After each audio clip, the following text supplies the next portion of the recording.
We're here to talk about a weekend dad. Only raise his kids on TV. He's a weekend dad. Don't have his kid early.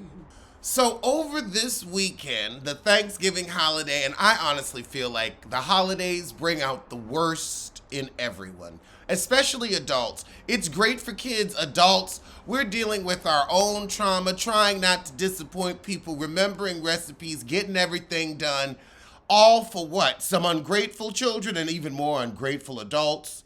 It's exhausting.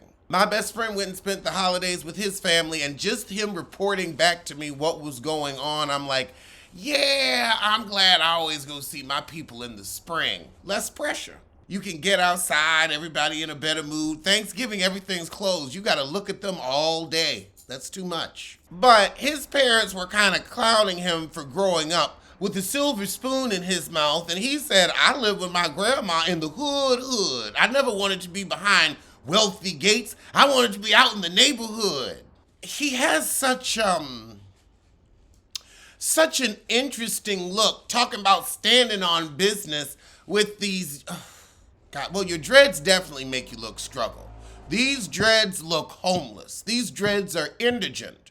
These dreads look untaken care of and unkempt. Then you got this jaundiced blonde, this bruised blue. It's not the look. The hair ain't the look. And then the angle you shooting this from, honey, you a runt, so you gotta hold the camera up so you look normal. It's making your whole mouth area look bigger than it is, and I know it's the way you holding the camera. It's distorting your face, and it don't need no more distortion, boo-boo. It don't need no more distortion.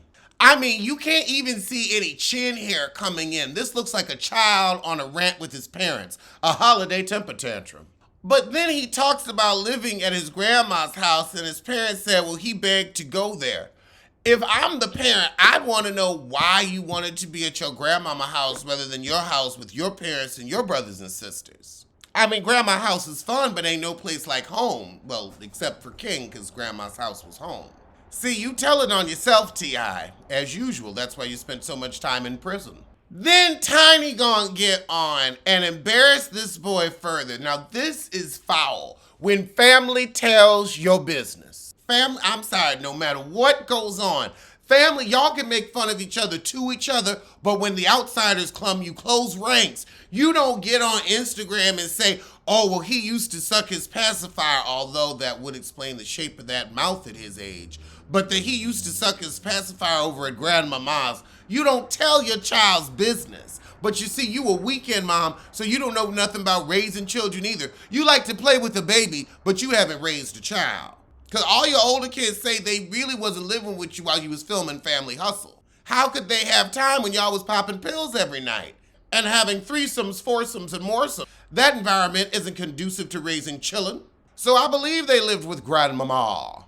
Also, if your child was sucking their pacifier till 12, that means something is wrong in the home, telling you something there is wrong in the home. You shouldn't let your child suck their pacifier after a certain age because you're gonna end up with a mouth that looks like his. It causes deformities.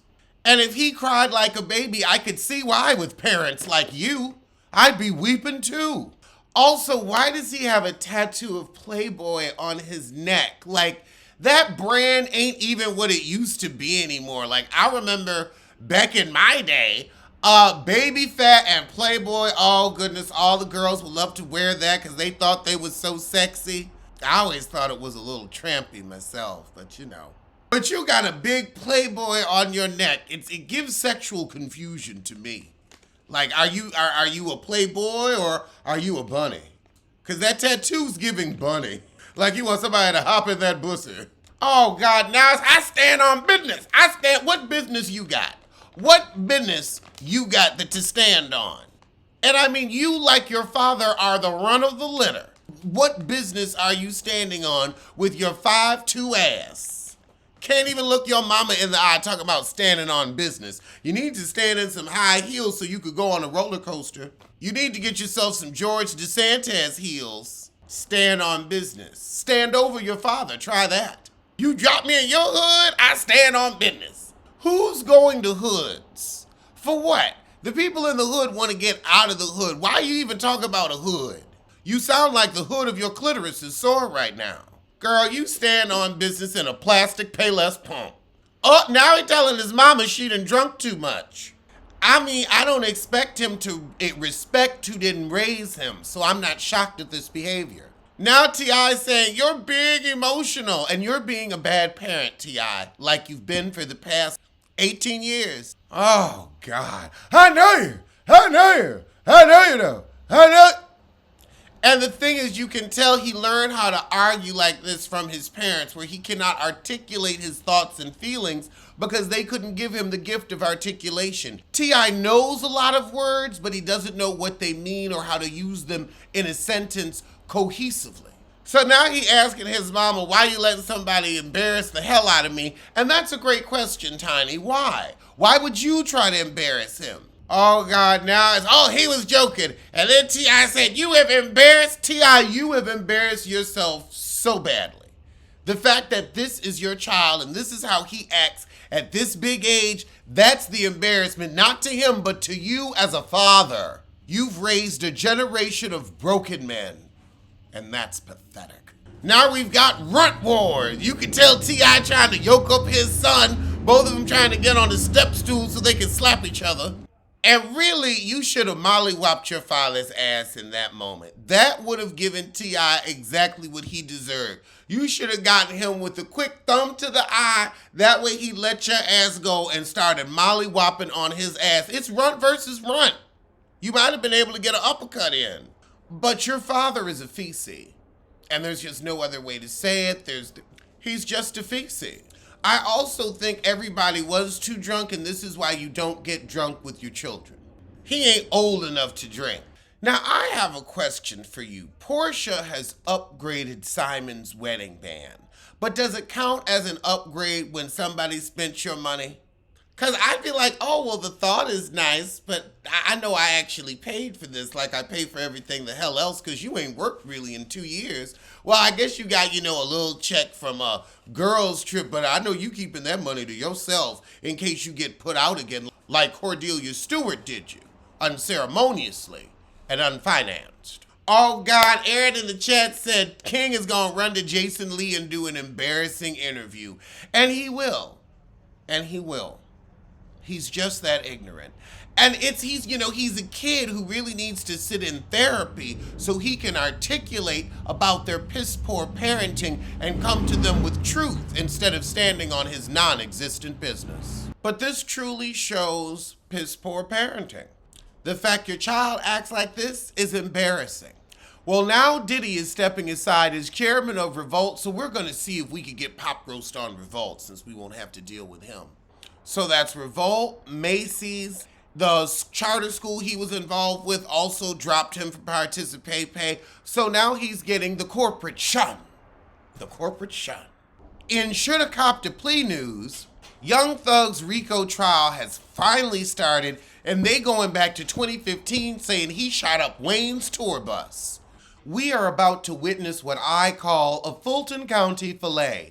They are going to blame him for every bullet, every gun, every bag, every crime in all of Atlanta for the past 10 to 15 years. They've already gone back 8. If you had copped a plea, you might have been able to get out at some point in your life, but they're going to make an example out of you. Fulton County Chief Deputy District Attorney Adrian Love gave opening statements for the prosecutor, which accused Young Thug of being a mastermind behind the YSL Street Gang, and they referred to him as King Slime. Oh my God. They putting you on trial for being black royalty. I can't. They created a crater in the middle of Fulton County, Cleveland Avenue community that sucked in the youth, the innocence, and even the lives of some of its youngest members.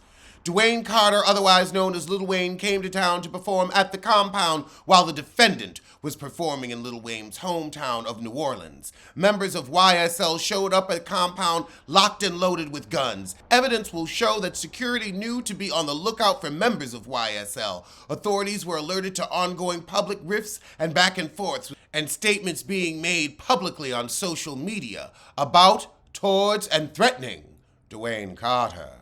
Honestly, I want to listen into this trial because she's setting this up like a good true crime podcast. I mean, it will give us some behind the scenes rap beef tea. And you know Adrian's a black woman in a sharp suit, honey. This is crisp white. She's giving me a little Olivia Pope in this, just a little Olivia Pope. I'd be scared if I was on the other side of her. I would be quite frightened. I would try to cop a plea. Cop a plea. In telling news, Nicki Minaj confirms speculation that her new fragrance was released without her knowledge. What does that say about your team that they literally let your fragrance out without your knowledge? Were you too worried about babysitting your felon? Is that what it is, that this large business opportunity just, slipped by because you forgot to promote your own shit? I bet you it had something to do with your felon. Dolly Parton keeps it a buck. She said, I don't text because I don't want to talk to everyone who wants to talk to me. She like, y'all got to fact, you got to send a horse and buggy, you got to put in some effort. I ain't just getting random messages from random people. My time is valuable. Oh my God, I can't believe it, but I got a little bit of political news for you. So sadly, First Lady Rosalynn Carter has passed away. And why was Melania invited to the funeral? Why? Stop inviting them people. Don't act like they exist no more. That's a do-over. That was a fluke. Don't ask that bitch to go nowhere. And look at Michelle Obama. Hell, look at Nancy Reagan. They both looking at her like, this bitch. Why the fuck she even show up? They both pissed. You can see the disgust on Michelle's face and the disappointment with the other heifer. Laura Bush, I forget, it's been so many Bushes and Reagans. Laura Bush looks truly disappointed. Hillary Clinton, like, I ain't even gonna look over there. I ain't even looking over there, bump her. Oh God. King Harris is already out here trying to get $10,000 for an interview to go over the family scuffle. Oh God. Young Thug's lawyer said Thug stands for truly humbled under God. Asses need to be whooped for that lie.